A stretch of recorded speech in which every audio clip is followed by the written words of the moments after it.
Before we get to the drama at CBS, there's major interest in what incoming Goldman Sachs CEO David Solomon has been doing. What have you learned? And where he's going to lead the company, I think, is the big thing. So I made some calls on this, and it kind of got me to Goldman in a circuitous way. I asked, what do you think David Solomon's going to do as CEO of Goldman Sachs? He's likely to expand asset management, buy an asset manager. I asked people, and I asked a lot of bankers, who are the names out there? We get a lot of names, including Fidelity Investments. So here's what we know. Fidelity, the huge money management firm in Boston, $2.45 trillion assets under management, one of the premier, I mean... That and Vanguard. Yeah, Vanguard and Fidelity are synonymous with money management and mutual funds. So here's what we know.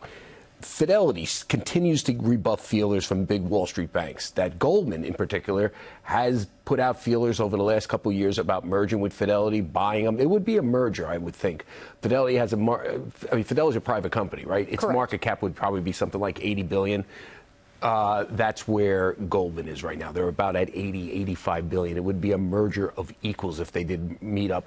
We have been told countless times by people at Fidelity, and this is what they've relayed to Goldman, no dice. We don't want to sell. But it's real interesting that the Wall Street firms keep going to Fidelity. Fidelity keeps fielding these I guess they're feelers. They're not quite, sitting down, drawing up papers. They don't have to. They don't have to.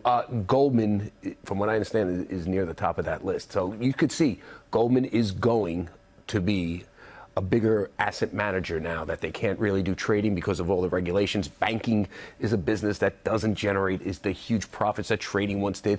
Asset management is the way to go, and that's where apparently David Solomon is going to go with this. We should Goldman point out Sachs is up 1/3%. Can we get to CBS too? Yeah, we just want to say Goldman and Fidelity had no comment. CBS is here's the thing. I read the Linda Bloodsworth Thompson. I read her thing. She never claimed that he sexually harassed her. She said he didn't. She said he didn't. She said that he didn't like her work. Okay, remember, that's what she said. He didn't like her work.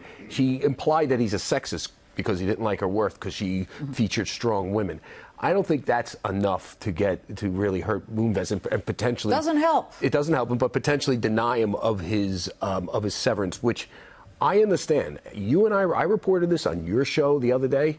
James Stewart, the big-time writer over at the New York Times, basically confirmed our report that it's unlikely he's going to get the whole 120 million, and it's a good chance. Oh, I made it 200. Sorry, it's 120 million. 120, and it's a good chance he's getting, as my grandmother would say, who got nothing. Also known as bupkis. We'll see. But if there's a class action suit, that is also... Well, there's not if. There is. I mean, there's going to be plenty of class action suits. The problem with that CBS has... Are you just doing that? No. I just actually scratched my chin. He just naturally does this. No, Liz, listen, this is important. The problem with giving him his money is that invites the class action suit.